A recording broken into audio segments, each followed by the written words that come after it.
Number one అంటారు. అసలైన number one Guru Kashi university.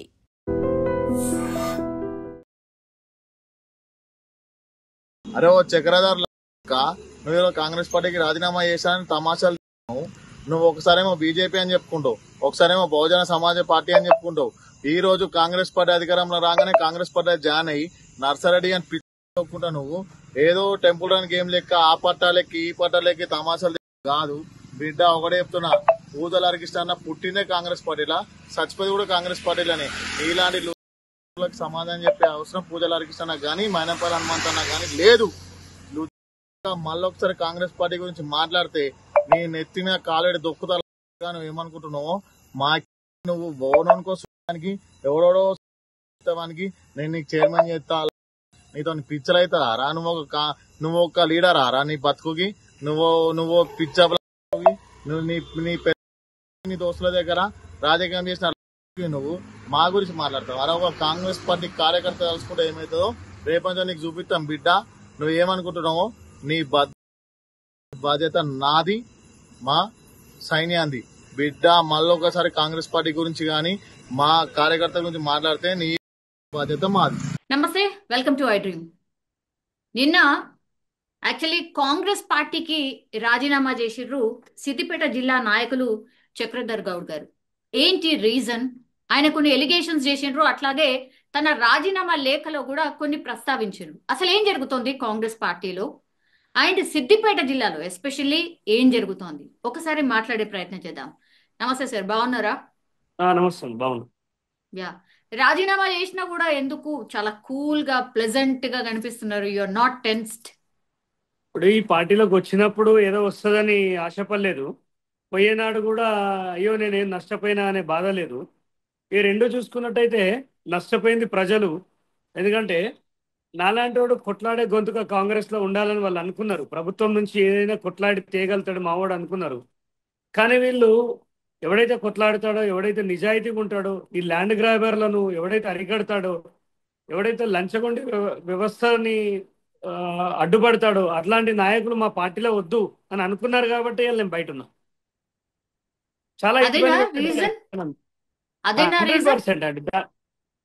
అంతకు మించి చెప్పండి. ఇవాళ అధికార పార్టీలో ఉండాల్సిన నేను బయట ఎందుకుంటా మీరు చెప్పండి? సైలెంట్గా ఉన్నా, నాకు ఏ అవసరం లేకున్నా. ఒకవేళ మారాలి స్వార్థం కోసం అంటే ఇంకా 3 ఏళ్ళ గవర్నమెంట్ ఉంది కదా, ఒక ఏడాదిన్నర 1 year అని ఉండొచ్చు కదా నా పనులు చక్కబెట్టుకోవడానికి. కుంటిదో గుడ్డిదో ఒక చిన్న పని అయితే జరుగుతుంది కదా, జరగకుండా అయితే ఉండదు కదా గవర్నమెంట్లో ఉన్నప్పుడు. మరి ఎందుకు బయటికి వచ్చినా అంటే అక్కడ పార్టీని బతకనివ్వట్లేదు. కార్యకర్తలు అందరూ నిరుత్సాహంగా ఉన్నారు. జెడ్పీటీసీ, ఎంపీటీసీ, సర్పంచ్లో ఇప్పుడు ఏదైతే పేటరేగిపోతుండో మైనంపల్లి, ఒక్క సర్పంచ్ని గెలిపి చూపించమని ఆయనతో అవుతుందా అండి? ఏదో కిస్మత్ బాగుండి ఇంత ఎమ్మెల్యే అయ్యిండు గతంలో, కానీ భ్రష్టు పట్టించేస్తారు. మొత్తం కబ్జాల మయమైపోయింది. రైతుల భూమికి రక్షణ లేదు. మీకు ఒక్కటి చెప్తానండి, నేను వచ్చిన నేపథ్యమే రైతు నేపథ్యం. రైతు ఆత్మహత్యలు ఆగాలని నేను వస్తే నా మీద అడ్డమైన కేసులు పెట్టిర్రు. అయినా కానీ నేను జైలుకు పోయినా వచ్చిన. ఇప్పటిక నాట్ టు అరెస్ట్ అని తెచ్చుకోలే. ఏ రోజు డైరెక్ట్ జైలుకు పోయినా, ప్రాసిక్యూట్ అయినా, నేను నేరం చేయలేదన్న కేసులు కూడా కొట్టేశారు. ఇవాళ మళ్ళీ కాంగ్రెస్ అదే నడుస్తుంది. ఇందిరమ్మ ఇల్లు ఇవ్వాలంటే 25,000 ఎందుకు ఇవ్వాలమ్మా? రేషన్ కార్డు అడుగుతున్నారా? 25,000 అడుగుతున్నారు.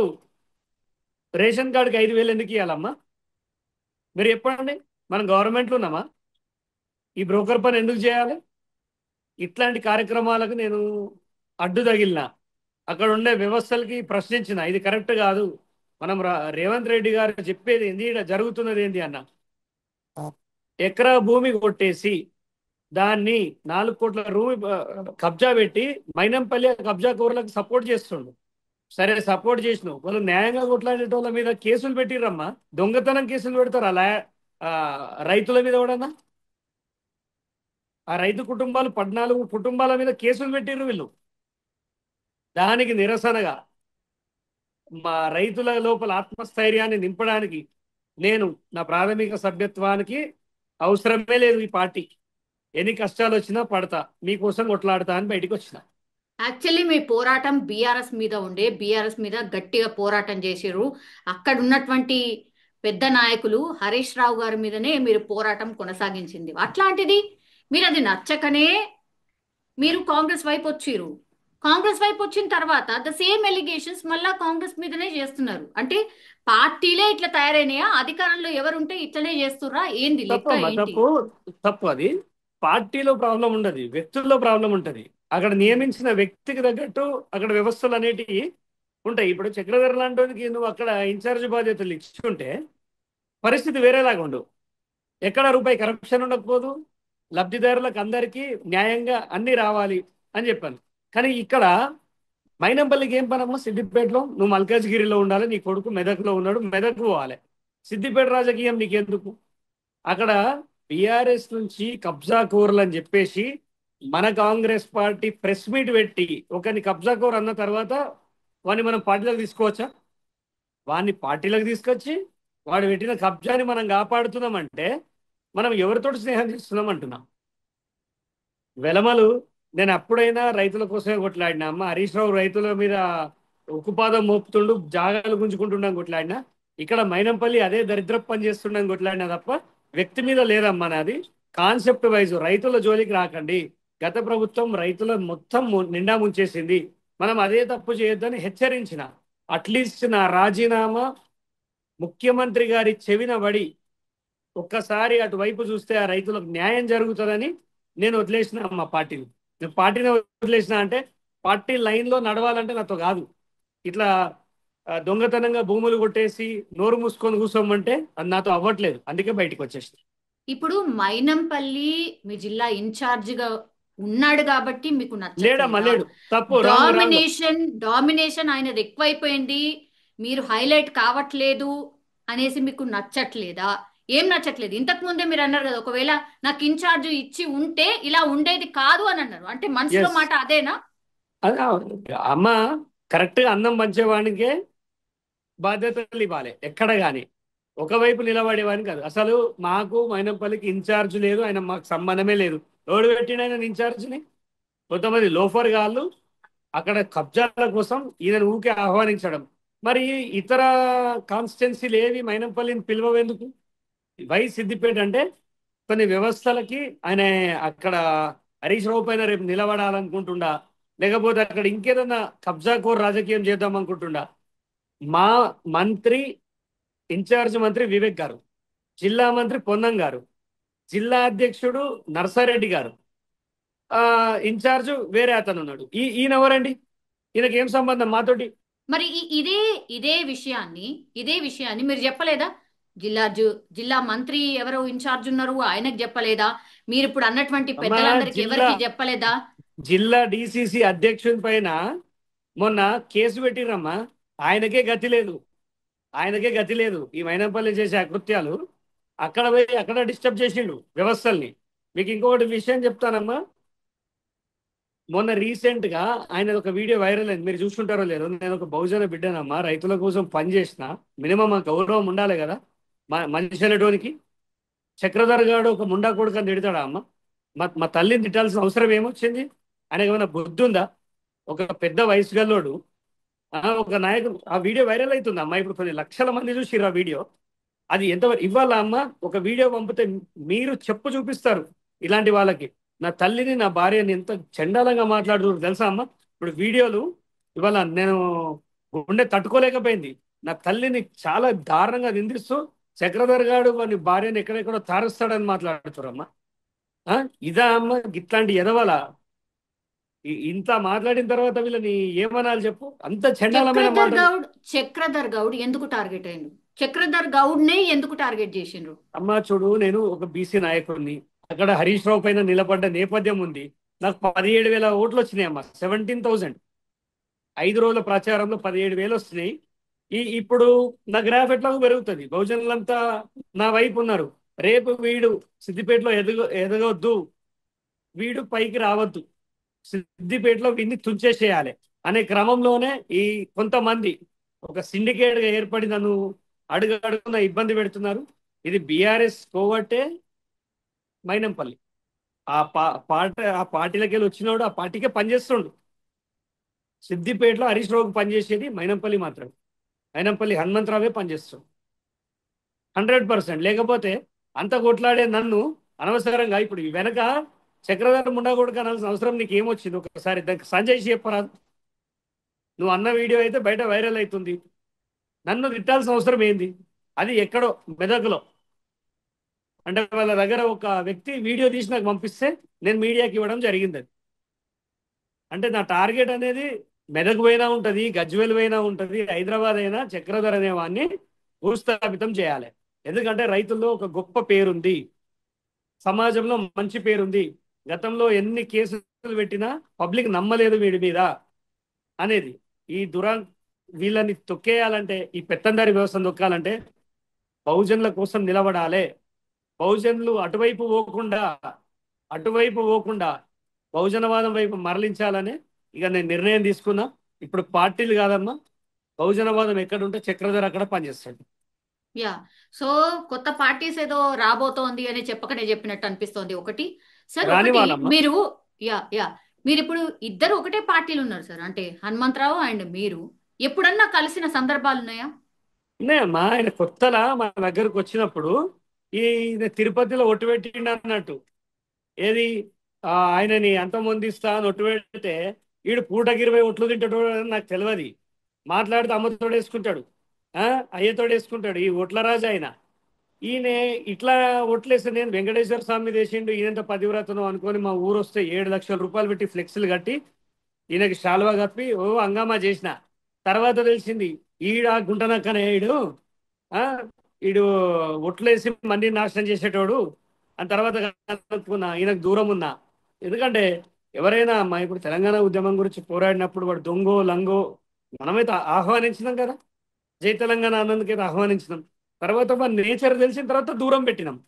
ఈయన మంచోడు అనుకో నేను చాలాసార్లు నేను అప్రిషియేట్ చేసిన. ఆయన కూడా నన్ను దగ్గర తీసిండు. మరి ఆయన మనసులో ఏ విషయం ఉందో సడన్ గా చక్రధర్ గాని తొక్కేయాలి, నేను వచ్చి సిద్దిపేటలో నిలబడతా అంటావు. గాడిదలుగా వస్తావు మరి మల్కాజ్గిరిలో అవన్నీ నిలబెడతావు. సిద్దిపేటకు వచ్చి నిలబడతా అంటున్నామ్మా. ఆడ పోలీస్ కేసులు చేసుకున్నది మేము. అంటే ఏడ ప్లేట్ ఉంటే ఏడ పచ్చగా ఉంటాడో పోయి మెక్కాలి, కొంచెమైనా సిగ్గుండాలి. ఒక బహుజన నాయకుని పట్టుకొని ఆయన తల్లిని తిడతావా? నువ్వేం చదువుకున్నావు? నువ్వు అమెరికాలో ఏం పని చేసినావు? చిప్పలు కడిగుంటావు. అందుకే చిప్పలు కడిగేవాడి లాంగ్వేజ్ కూడా ఇంకా సాఫ్ ఉంటుంది. అంత చండాలంగా మాట్లాడినమ్మా మా ఇంట్లో వాళ్ళని. ఒక బజారు వీధి రౌడీ కంటే వేస్ట్ ఫెలో. ఎందుకు ఇంత పర్సనల్ గా టార్గెట్ చేయాల్సిందేంటి? సరే, మీరు చేసే పనుల మీదనో ఇంకే దాని మీదనో మాట్లాడచ్చు, ఎవరైనా మాట్లాడచ్చు. పర్సనల్ గా మరి మీ ఫ్యామిలీని టచ్ చేయడం ఎందుకు? దేనికి? మీ ఛానల్ కి నేను ఒక వీడియో పంపిస్తా అమ్మా, మీరు ప్లే చేయండి అమ్మా, నాకేం బాధ లేదు. ఎందుకంటే వ్యవస్థలో తప్పు చేసినోడు సిగ్గుపడాలి, బాధితుడు సిగ్గుపడాల్సిన అవసరం లేదు. నన్ను ఎంత గలీజ్గా తిట్టిరో మీరు అది వేయండి అమ్మా, సమాజం చూడని. నా భార్యని మీరే ఒక యాంకర్గా, ఒక మహిళామూర్తిగా మీరే చెప్తూ కొడతారు ఆ మాటలు. ఒక వ్యక్తిని అంత దారుణంగా ఎట్లా తిడతారమ్మా?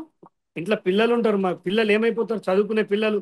మా తల్లిని ఇట్లా తిడుతుండే. ఇప్పుడు మీరున్నారు, ఉద్యోగం చేస్తారు. బ్యాడ్ కామెంట్ పెట్టడం కన్నా కొంచెమైనా ఇంగితం ఉండాలి కదా. తను ఒక మహిళ బయటకు వచ్చి ఉద్యోగం చేసుకుంటుందనే మినిమం కన్సర్న్ ఉండాలి కదా. మహిళలను నువ్వు నాతో యుద్ధం చేసినప్పుడు నన్ను తిట్టాలి. నేను ఇప్పటివరకు హరీష్ రావు అమ్మ డైరెక్ట్ గా నా కుటుంబాన్ని ఏ రోజు తిట్టలే, నేను ఆయన కుటుంబాన్ని తిట్టలే. మేమిద్దరం పాలసీ ప్రకారం కొట్లాడుకున్నాం, ఒక హెల్దీగా కొట్లాడుకున్నాం. ఎస్, ఇవాళ వీళ్ళని చూస్తే, ఈ ఎర్రవాళ్ళని చూస్తే అక్కడ చేసిన పోరాటంలో ఒక స్పిరిట్ ఉంది. ఇదేందమ్మా, కుటుంబాల మీదకి వచ్చి వీని భార్యని ఇచ్చేస్తా, వీని భార్యని అజ్జేస్తా అంటే ఈ ఎదవల మీద అట్రాసిటీ కేసులు పెట్టాలి, వీళ్ళ మీద పోక్సో కేసులు పెట్టాలి, వీళ్ళ మీద రేప్ కేసులు పెట్టాలమ్మా. భద్రత లేదు. ఈ మైనంపల్లి అనేవాడు చాలా డేంజరస్ ఫెలో. ఇతన్ని అరికట్టకపోతే రాష్ట్ర ప్రభుత్వం పరువు గంగలో కలుస్తుంది అని చెప్తుంది. ఇంత ఇంత చెప్తున్నారు, ఇన్ని కంప్లైంట్స్ ఉన్నాయి ఆయన మీద.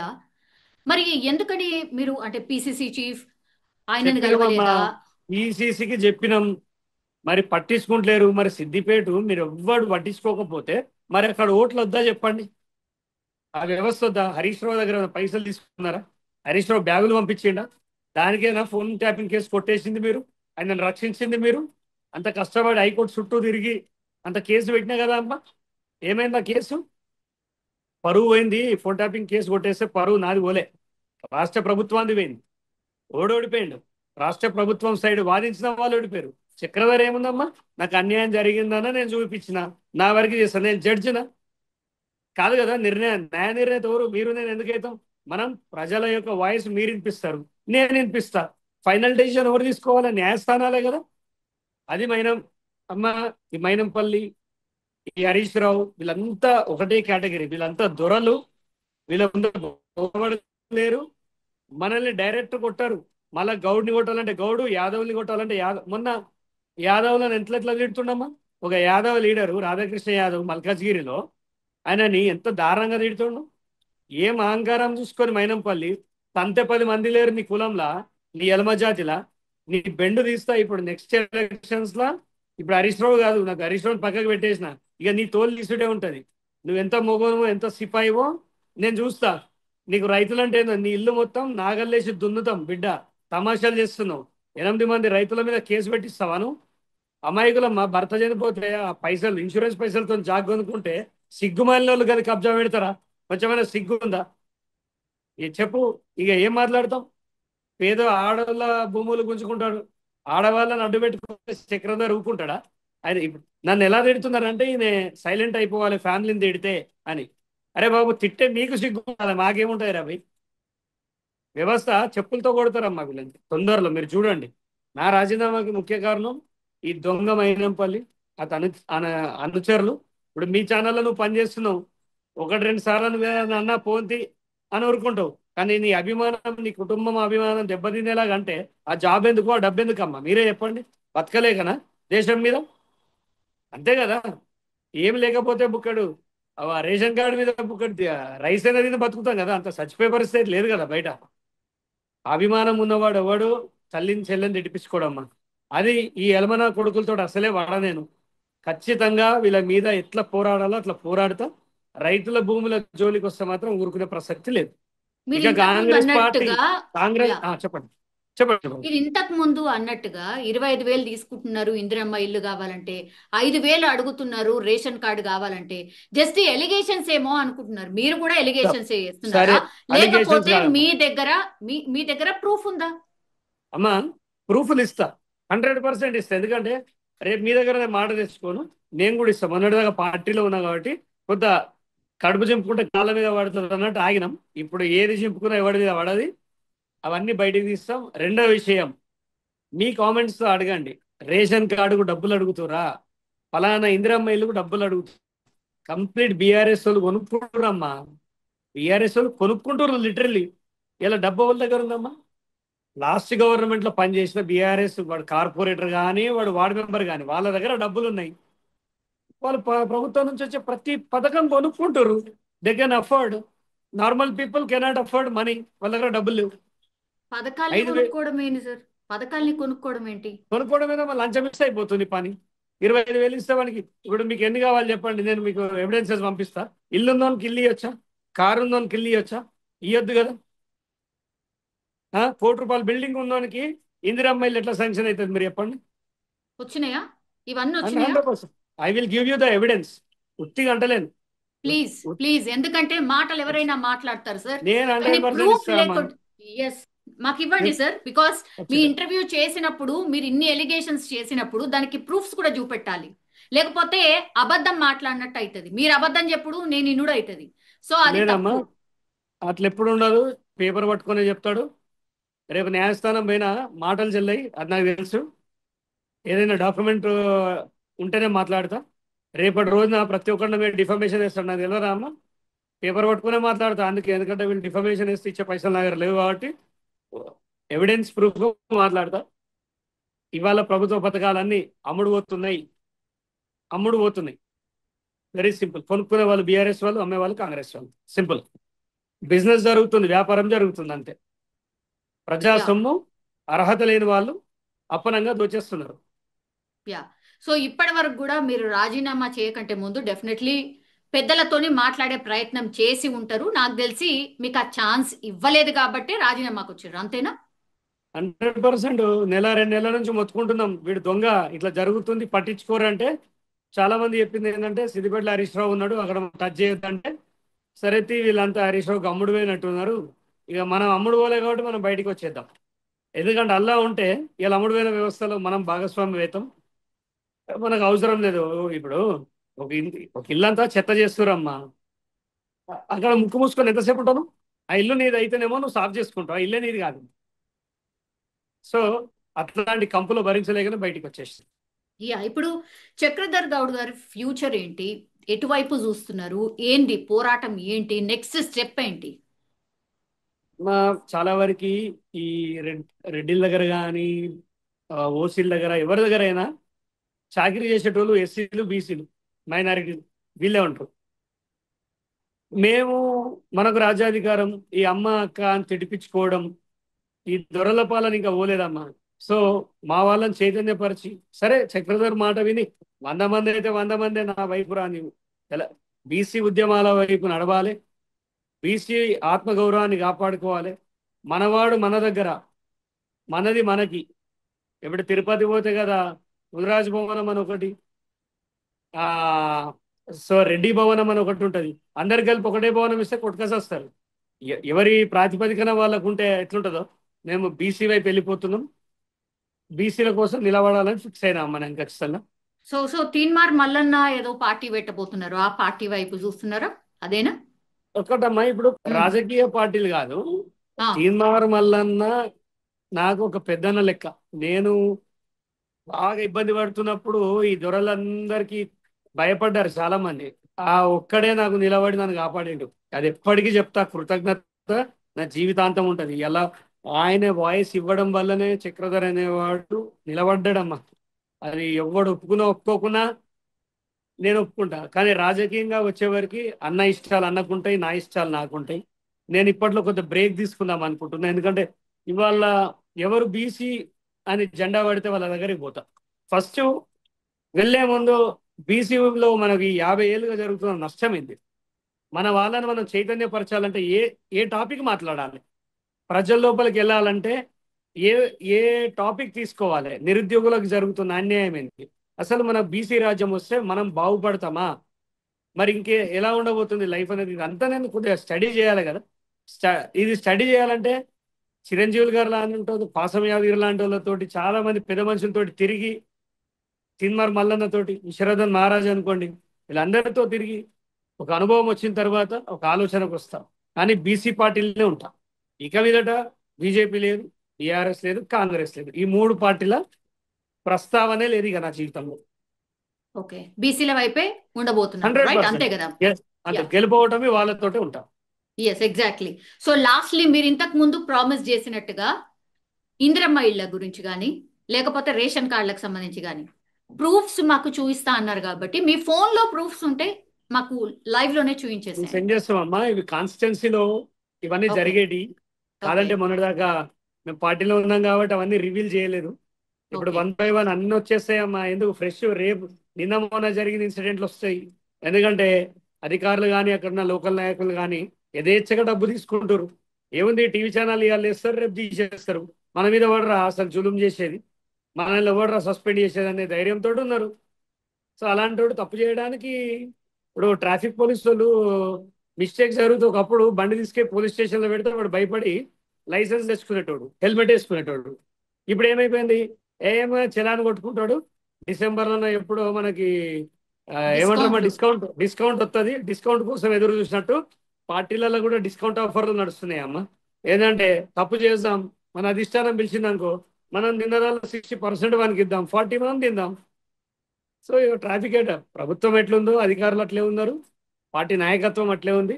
ఇక మేము కళ్ళు మూసుకొని ఇలాంటి దాంట్లో ఉండాలంటే కొద్దిగా ఇబ్బంది అవుతుంది. సో ఉండలేకపోతున్నాం.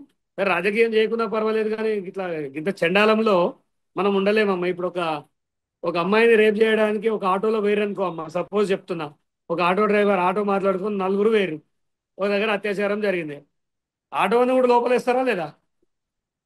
ఆ ఆటో డ్రైవర్ పాత్ర పోషించాలని నాకు లేదమ్మా. తెలిసిపోయినా తెలియకపోయినా దొంగల సాహసం చేయదలుచుకోలే. సో ప్రజలతో ఉంటా, ప్రజల కోసం కొట్లాడతా. ఇది ఫైనల్ గా నేను తీసుకున్న నిర్ణయం.